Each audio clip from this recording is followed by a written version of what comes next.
The story opens in the bustling district of Ikebukuro, Tokyo, a place filled with arcades. Inside, crowds gather to play rhythm games, try their luck at prize draws, or complain about their losses. Amidst the chaos is the protagonist, a plain high schooler working his part-time job. He is so ordinary and blends into the crowd so well that people call him Mobuo, treating him like a background mob character or an NPC. While carrying a stack of paper rolls, he accidentally bumps into a man. The man turns around aggressively, calling him a loser and telling him to watch where he is going. He quickly apologizes, accepting this as just another average moment in his unremarkable life. His attention is drawn to a specific girl in the arcade. She is cute and has been visiting frequently over the past few days, always alone.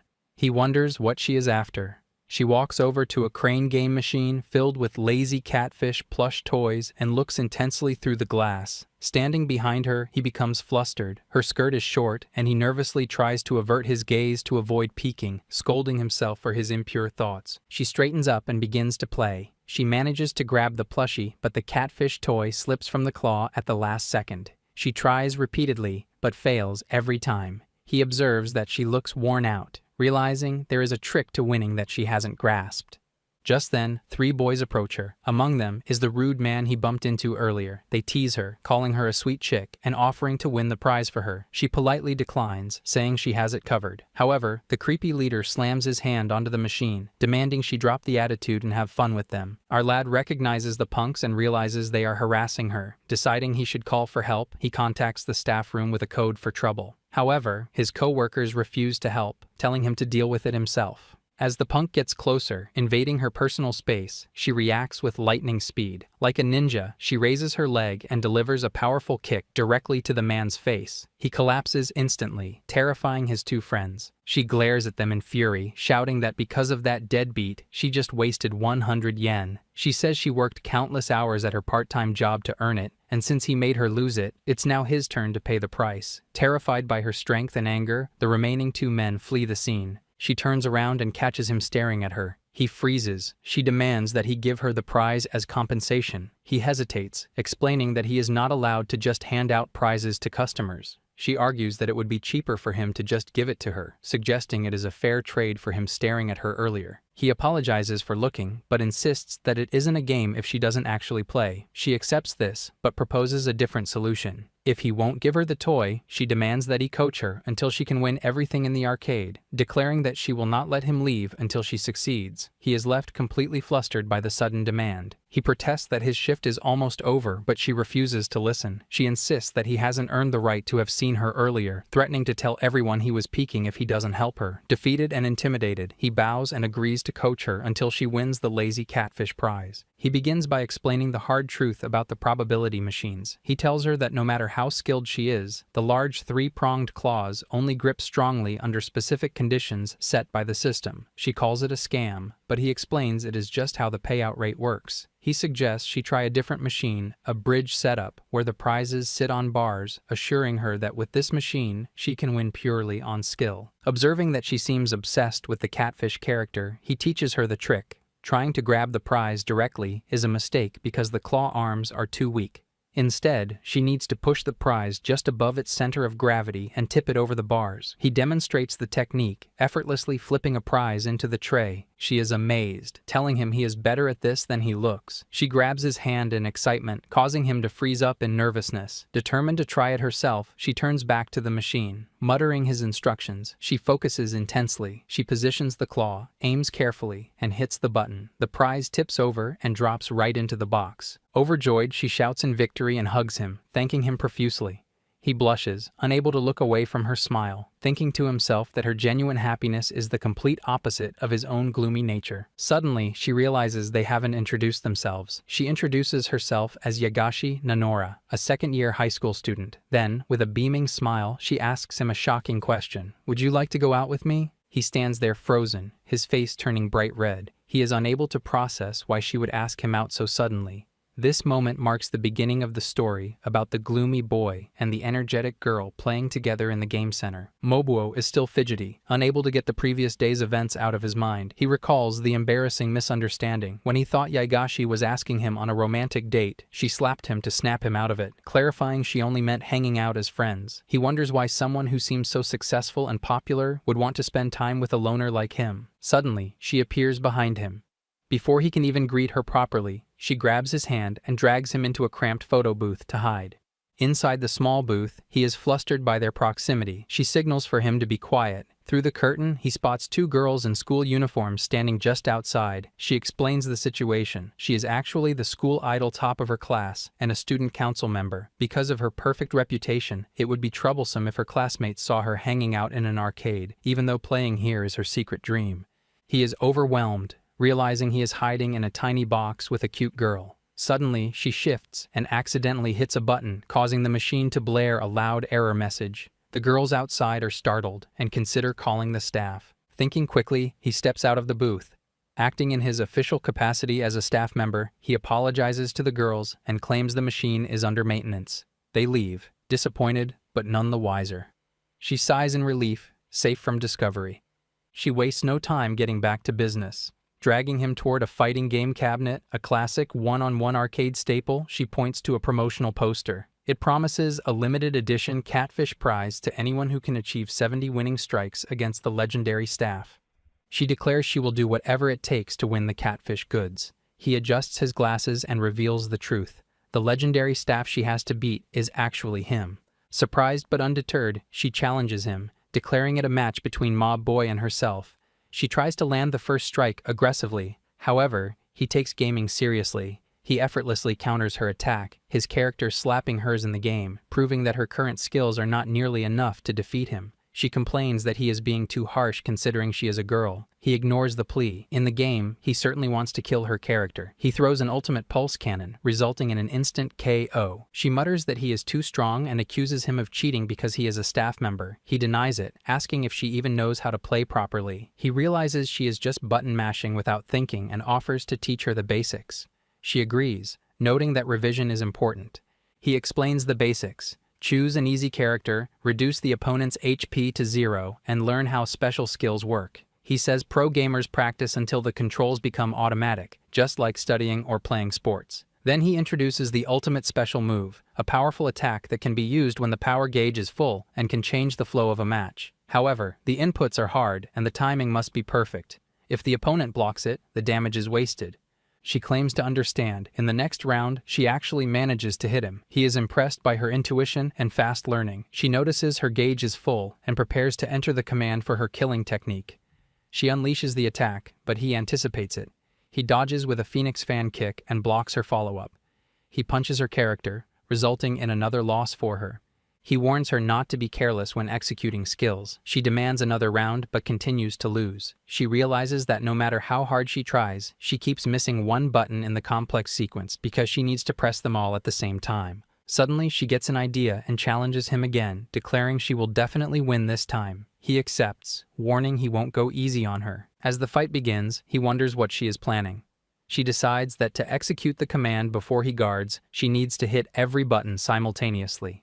Lacking the finger speed, she leans forward and uses her entire upper body to smash the buttons on the arcade cabinet. He freaks out at the sight, finding the method too stimulating and losing his focus. Taking advantage of his distraction, she successfully unleashes the killing technique. His character is defeated. She celebrates her victory, finally winning the limited edition catfish plushie. She eagerly challenges him to continue, wanting to win everything he has.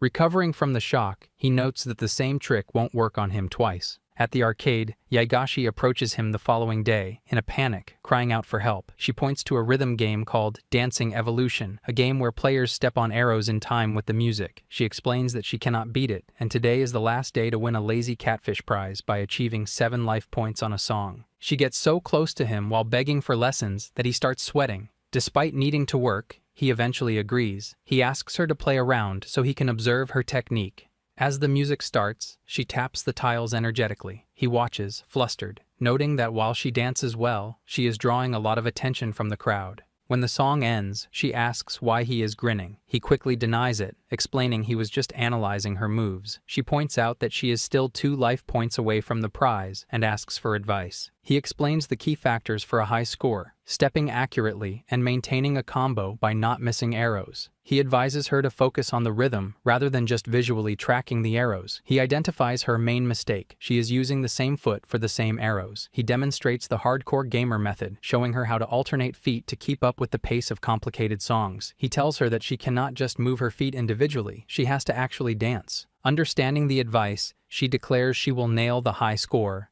However, after 2 hours and 1,600 yen spent, she collapses on the platform, still unable to win.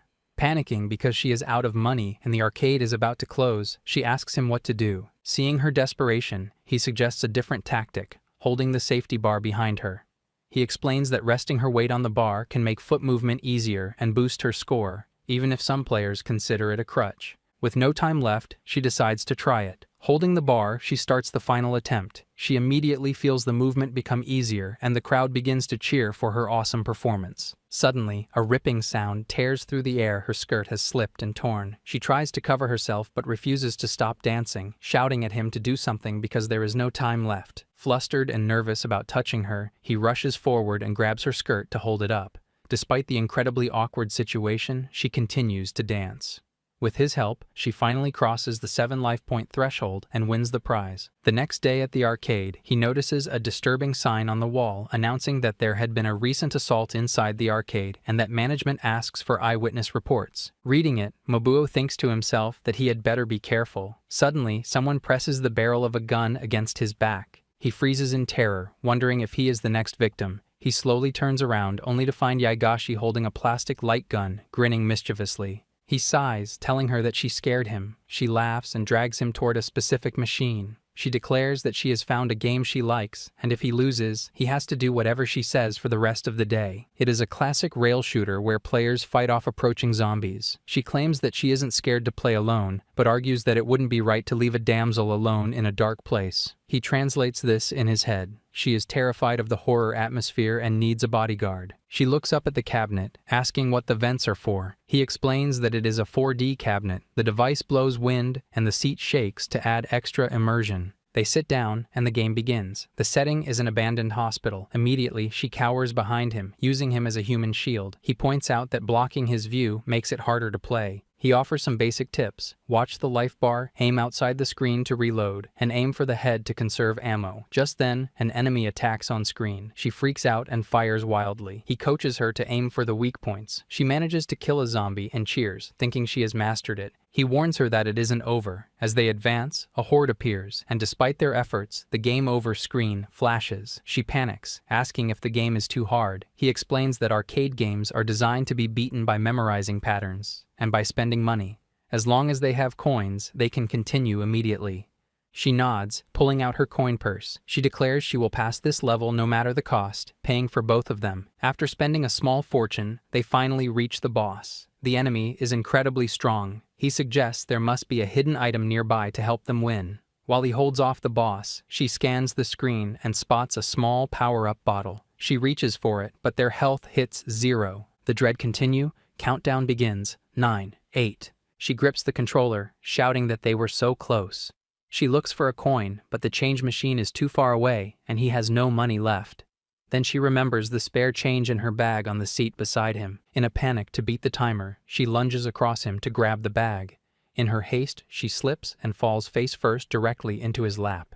He asks what she is doing. She accuses him of stopping her, but he points out that she is the one who fell on him. The countdown hits 0. Game over. She looks up at him in horror, realizes the awkward position, and screams. She slaps him violently across the face, sending him tumbling to the floor. As he lies there in pain, the surrounding crowd whispers, wondering if he is the man mentioned in the assault notice. And so, the culprit of the assault was identified beyond a shadow of a doubt. The next day at the arcade, Nonora is frustrated, complaining that the game she is playing is impossible. Mobu explains that they are not designed to be easy. He then reveals why there are so many new and strange machines around. The arcade is hosting an expo featuring rare machines and old-school technology. He points out a special promotion. If she wins 3 prizes from these machines, she can play a bonus game to win a white lazy catfish. She immediately accepts the challenge. For the first round, he directs her to a human claw machine. She straps herself into the harness, confident it will be a piece of cake. He takes the controls. However, as the machine lifts her into the air, she looks down and panics. It turns out she is terrified of heights. She screams for him to put her down immediately. He lowers her, and the time runs out before she can grab anything. She complains that it was too hard. He suggests a motion control game next. He explains that the claw moves based on how the player moves their body. She tries it, but her movements are too erratic, and she fails. Determined, she grabs his hand and drags him onto the platform to help stabilize her. With his assistance, she finally manages to win a prize. He comments that she is way too into this, but she reminds him that she needs 2 more wins to reach the bonus round. He points her toward a ping-pong scoop game. He explains that it is a game of pure luck. If she scoops a ball and drops it into the right hole, she wins. Luck is on her side, and she wins quickly. Finally, having secured the necessary wins, he leads her to the mysterious bonus game. She puts a coin in, not knowing what to expect. Suddenly, balls begin raining down from the ceiling. He explains it is the popular electric ball game. She must catch 100 falling balls within 1 minute.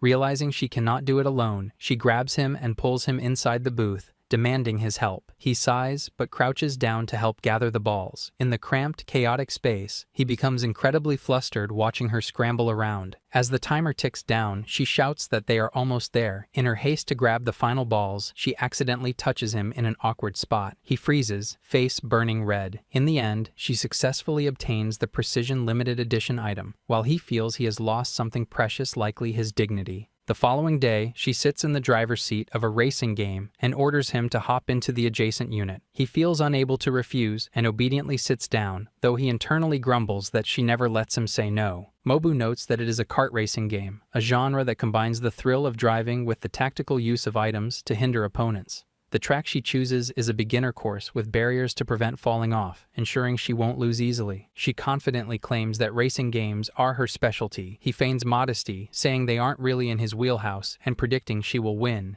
The countdown begins. 3, 2, 1, go. Immediately, he executes a perfect rocket start, timing the accelerator to launch his car ahead with a burst of speed. She yells in shock, demanding to know why he is so fast. Determined not to lose, she chases after him, currently sitting in 4th place out of 6 racers. As she drives, she spots a hovering item box. She picks it up and gets a slippery fungus, an item meant to trip opponents and halt their movement. She throws it at his car, but he reacts instantly, drifting to create a barrier that makes the fungus bounce off harmlessly. He laughs and teases her, admitting she is good at the game but reminding her that other players can attack too. He drops a banana peel onto the track, and she yells at him in frustration. Suddenly, a giant octopus appears on the screen. Because of how immersive the arcade machine is, the effects feel uncomfortably real to her. The octopus wraps its tentacles around her character, restricting movement and making it hard to steer. She desperately tells it to stop, complaining that it's too distracting. As she struggles with the octopus and an unexpected in-game rainstorm, other racers begin to pass her. Even with a mushroom stuck to her face and the octopus targeting her weak points, she refuses to give up. She declares that if she cannot overcome something like this, she will never defeat him. Meanwhile, our lad cruises confidently in 1st place, convinced victory is guaranteed.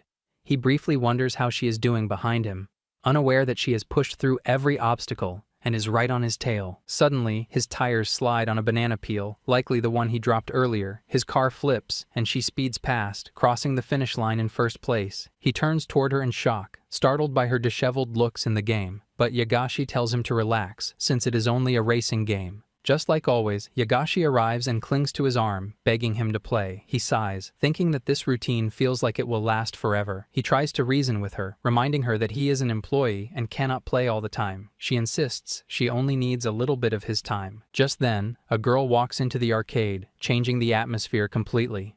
The new gal asks him how long it has been. He hesitates before recognizing her, addressing her as Shinomiya-san. He asks why she is here, and she explains it's because of her father's work. Yagashi grabs him, demanding to know why he looks so flustered and who the girl is. He tells her that Shigura is his childhood friend. They were inseparable until junior high. Yagashi is surprised that he has such a cute friend. He goes on, describing Shigura's top grades, athletic ability, involvement in the student council, and overall celebrity status. Yaegashi remarks that the description oddly mirrors her own life. She introduces herself. Shigure, noticing their closeness, looks down nervously and asks if this means they are a couple. Both of them panic.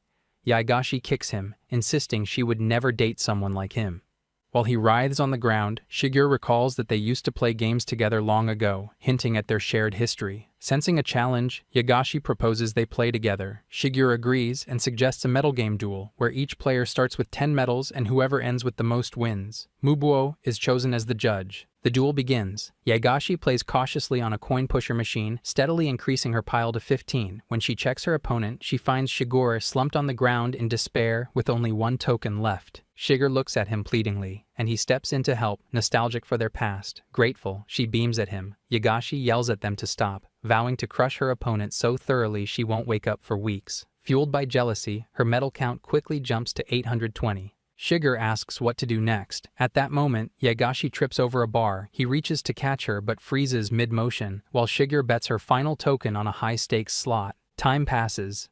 Yaegashi, confident with 1,409 medals, is shocked to see Shigure ahead with 1,620. Shigure smiles, saying her luck has improved since arriving. The duel continues, and 20 minutes later, Shigure has 2,640 medals, while Yaegashi trails with 1,980. Enraged, Yaegashi grabs his shirt, accusing him of rigging the machine in favor of his childhood friend. He denies it, but Shigure steps in. Shigure pulls Yaegashi aside, asking her not to be so violent because he dislikes it. Yaegashi snaps, questioning her authority. Shigure meets her gaze and says it's because he is important to her. He grows nervous at the declaration. Yaegashi makes a complicated expression, asking what's wrong and reminding him they aren't dating. Shigure then asks the ultimate question, whether Yaegashi likes him. She blushes furiously at the question, stammering and unable to answer if she likes him. Just then, a customer calls out to Mubuo, and he steps away to handle the request. Seizing the moment, Yaegashi turns the question back on her rival, asking if Shigure has feelings for him. Shigure replies coolly that it isn't really about feelings. She explains that she simply cannot allow anyone else to have him. She claims that his clumsiness is what makes him who he is, and she refuses to let other women notice it. She coldly tells Yaegashi to take her claws off him. Yaegashi is stunned. She realizes that Shigure is just like her, possessing a sweet public persona inside school, but hiding a darker, more aggressive personality in reality. He returns, apologizing for the wait. Shigure immediately switches back to her sweet act, sprinting to hold his hand and saying how glad she is that he is back. Yaegashi, annoyed by the display, turns her focus back to the game. With only 10 minutes remaining, Yaegashi needs a miracle to close the score gap. She aims for a massive jackpot to turn the tables. While playing, her mind wanders to Shigure's warning. She reflects on her relationship with him. He always goes along with whatever she says, and he is fun to be around, but she wonders if she actually sees him romantically. She glances at him, confused by her own heart, before forcing herself to concentrate. Suddenly, Shigure drags her bench right next to Yaegashi, asking to join her. Shigure points out the massive score difference, 3,980 to 2,640, and taunts that the gap is impossible to close. Just then, Yaegashi hits the jackpot trigger. Excited, she yells that this is her chance to win. However, Shigure reveals that she has triggered a jackpot chance as well. The machine announces the final showdown, a button-mashing race where the characters run to capture a flag. On the screen, the race begins. Yaegashi gets a better start, but in the real world, Shigure resorts to dirty tactics. Yaegashi manages to tackle Shigure's character, jump, and grab the flag first. She celebrates her victory, telling Shigure that she will never beat her in a million years. Shigure clenches her teeth, then immediately runs to the real Mubuo, crying that Yaegashi bullied her. Yaegashi approaches them, asking why Shigure has to be so clingy. As she reaches out to touch his shoulder, Shigure snaps, telling her not to touch him. Yaegashi ignores her, but when she looks at him, he is looking down, completely flustered by their disheveled clothes. Embarrassed and angry at his gaze, Yaegashi raises her hand to slap him. However, she freezes mid-swing. Remembering Shigure's earlier accusation about her being violent towards him, she lowers her hand. She stands there, confused and shaken, wondering why she stopped herself. With summer vacation officially underway, the arcade is packed. A notice on the wall announces that the shop will close early at 5 p.m. due to a staff shortage. It also includes a help wanted sign stating that applicants must be at least 18 years old and that high school students are not eligible. Mubuo takes note of the crowd, but his attention shifts when he notices a child pointing toward a woman in the corner and asking their mother what she is doing. When he looks over, he sees Yagashi glaring at nothing with menacing energy. He approaches her, asking what is wrong and why she is releasing such a dark aura. He touches her finger to snap her out of it. Startled, she slaps him on reflex, immediately apologizing. He asks if she has been acting weird lately because of something between her and Shigure. She denies it, saying it is an internal issue. Just then, Shigure appears, smiling and noting that her ears are burning. Yagashi grumbles about speaking of the devil. She asks why Shigure is here again. Shigure replies that she doesn't need a reason to visit a place full of memories. She explains that her father has always been close to Mubuo's father. This is the arcade where she first met him. She had a weak constitution as a little girl and couldn't do much, so she got absorbed in games. One day, she saw him surrounded by a group of scary-looking guys. She thought he was being bullied and almost called the police, but upon closer inspection, the thugs were actually in awe of his gaming skills. After that, she started entering tournaments with him, but always took second place. She developed a fixation on coming in first, which is why she is determined to beat him one day.